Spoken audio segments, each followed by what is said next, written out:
అందరికీ నమస్కారం. మన జీవితంలో ఒక్కోసారి గెలిచినప్పుడు చాలా ఆనందంగా అనిపిస్తుంది. ఓడిపోయినప్పుడేమో చాలా బాధగా ఉంటుంది. మీకెప్పుడైనా ఇలా అనిపించిందా? దీని వెనక ఒక పెద్ద చక్రం పనిచేస్తుంటుంది. దాన్నే దురాశ మరియు భయం చక్రం అంటారు. ఈరోజు మనం ఆ చక్రం గురించి తెలుసుకుని దాని నుండి ఎలా బయటపడాలో చూద్దాం. సరేనా? మనం డబ్బు విషయంలో చేసే చాలా పొరపాట్ల కారణం మనకు తెలివి లేకపోవడం అస్సలు కాదు. వినడానికి కొంచెం ఆశ్చర్యంగా ఉంది గదూ. మరి అసలు కారణమేమై ఉంటుంది? నిజానికి ఆ కారణం మన లోపలే దాగి ఉంది. అసలు మన నిర్ణయాలను నడిపించేది ఏంటో తెలుసా? మన ఫీలింగ్స్, అంటే మన భావోద్వేగాలే. అందులోనూ ముఖ్యంగా దురాశ, భయం, ఈ రెండూ మనల్ని మంచి దారిలో వెళ్లకుండా పక్కకు లాగేస్తుంటాయి. సరే, అయితే ఇప్పుడు ఆ దురాశ, భయం అనే చక్రం అసలు ఎలా మొదలవుతుందో చూద్దామా? ఇది మనలో చాలా సహజంగా జరిగే ఒక ప్రాసెస్. దీన్ని గనక మనం అర్థం చేసుకుంటే దాన్ని అదుపులో పెట్టడం చాలా చాలా సులభం. ఈ ప్రయాణం ఎలా ఉంటుందో ఒకసారి చూడండి. మొదట మనకొక చిన్న విజయం వస్తుంది. దాంతో మనలో కాన్ఫిడెన్స్ పెరుగుతుంది. కాని ఆ కాన్ఫిడెన్స్ కాస్త హద్దులు దాటి అబ్బా నాకన్నీ తెలుసు అనే ఓవర్ కాన్ఫిడెన్స్గా మారినప్పుడే అసలు సమస్య. అక్కడే దురాశ పుడుతుంది. అది మనల్ని తప్పుడు దారిలోకి తీసుకెళ్లి ఓటమి పాలు చేస్తుంది. చివరికి మనకు మిగిలేది భయం. ఇది ఒక ఉచ్చులాంటిదనమాట. అయితే ఇక్కడొక మంచి విషయమేంటంటే ఈ చక్రాన్ని మనం బ్రేక్ చేయొచ్చు. అదెలాగో తెలుసా? మన ఆలోచించే పద్ధతిని మార్చుకోవడం ద్వారా. మన పాత ఆలోచనల నుండి కొత్త, స్వేచ్ఛనిచ్చే ఆలోచనల వైపు ఎలా వెళ్లాలో ఇప్పుడు చూద్దాం. ఈ పట్టిక చూడండి, తేడా ఎంత స్పష్టంగా కనిపిస్తుందో కదా. పాత ఆలోచన ఎలా ఉంటుందంటే, నా గెలుపు నా ప్రతిభ వల్లే వచ్చింది అనే అహం ఉంటుంది. కాని కొత్త ఆలోచన, నా విజయంలో అదృష్టం కూడా ఉంది అని వినయంగా ఒప్పుకుంటుంది. అలాగే పాత ఆలోచన, ఒక్కసారి వర్కౌట్ అయింది కదా మళ్లీ అవుతుంది అని గుడ్డిగా నమ్ముతుంది. కాని కొత్త ఆలోచనేమో ఇతరులు చెప్పే ఫీడ్బ్యాక్ కూడా విలువిస్తుంది. చూసారా, ఈ చిన్న మార్పే మనల్ని పెద్ద పెద్ద సమస్యల నుండి కాపాడుతుంది. ఇప్పుడు మనం కొన్ని నిజ జీవిత కథలు చూద్దాం. ఎందుకంటే కథలు వింటే మనకు విషయాలు ఇంకా బాగా గుర్తుంటాయి కదా. ముందుగా ఇద్దరు స్కూల్ స్టూడెంట్స్ కథ చూద్దాం. వాళ్ల పేర్లు ఆశా మరియు రాహుల్. మనందరికీ స్కూల్ రోజులు గుర్తున్నాయి కదా. సో ఈ కథ మనకు చాలా తేలిగ్గా అర్థమవుతుంది. ఆశ కథ చూద్దాం. ఒక ఎగ్జామ్లో మంచి మార్కులు రాగానే ఆ అమ్మాయిలో గర్వం పెరిగిపోయింది. నాకు అన్నీ వచ్చు, ఇక నేను చదవక్కర్లేదు అనుకుంది. ఆ అతివిశ్వాసంతో కష్టపడటం మానేసింది.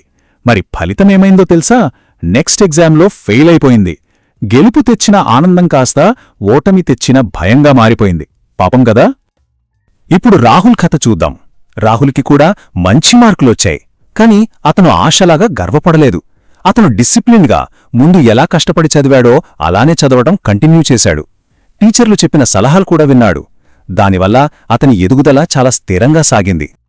సరే, ఇప్పుడు స్కూల్ నుంచి ఆఫీస్కి వెళ్దాం. అరవింద్, మనోజ్ అనే ఇద్దరు ఉద్యోగుల కథ విందాం. ఇది బహుశా మనలో చాలామందికి రిలేట్ అవుతుంది. మనోజ్ మరియు అరవింద్ ఇద్దరూ ఒకే కంపెనీలో పనిచేస్తున్నారు. కానీ వాళ్ళిద్దరి ఆలోచించే విధానాలు చాలా వేరువేరుగా ఉన్నాయి.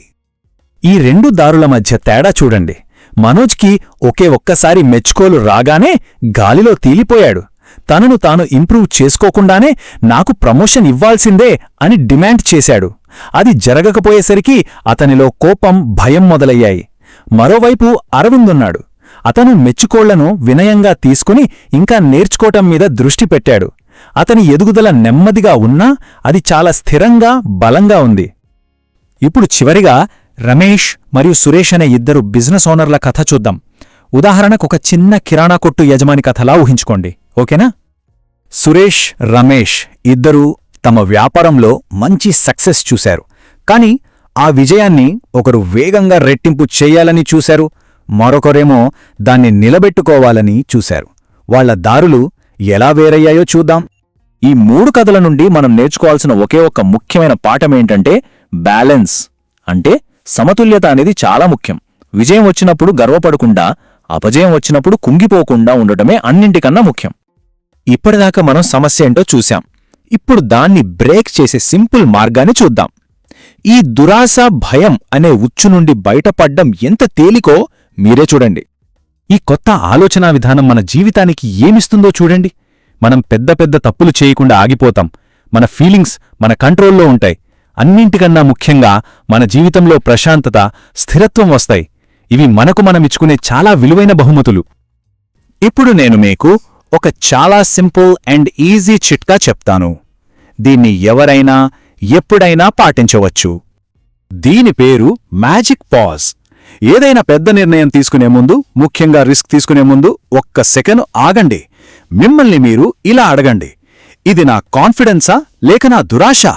ఈ ఒక్క క్షణం ఆలోచన మనల్ని భవిష్యత్తులో ఎంతో బాధపడకుండా కాపాడుతుంది. దుర్గాసార్ చెప్పిన ఈ అద్భుతమైన మాట చూడండి. దురాశ ముందు మనల్ని గుడ్డివాళ్లనే చేస్తుంది, భయం ఆ తర్వాత శిక్షిస్తుంది. ఎంత నిజం కదూ! దురాశ మన కళ్లకు పొరలు కమ్మేస్తుంది. అప్పుడు మనం తప్పులు చేస్తాం. ఆ తప్పుల ఫలితాన్ని భయం రూపంలో అనుభవిస్తాం. మరి వీటన్నింటి నుండి మనం ప్రతిరోజు గుర్తుంచుకోవలసిన ఆ ఒక్క మంత్రమేంటి? ఈ ఒక్క మాటను మనసులో పదే పదే అనుకుందాం. నేను గెలుపులో పొంగిపోను, ఓటమిలో కుంగిపోను, ఎప్పుడూ బ్యాలెన్స్డ్గా ఉంటాను. ఈ ఆలోచన మనకు రోజంతా ఒక దీపంలా దారి చూపుతుంది. గుర్తుంచుకోండి, రోజూ నేర్చుకునే చిన్న పాఠమే రేపటి మన పెద్ద విజయానికి పునాది. థాంక్యూ.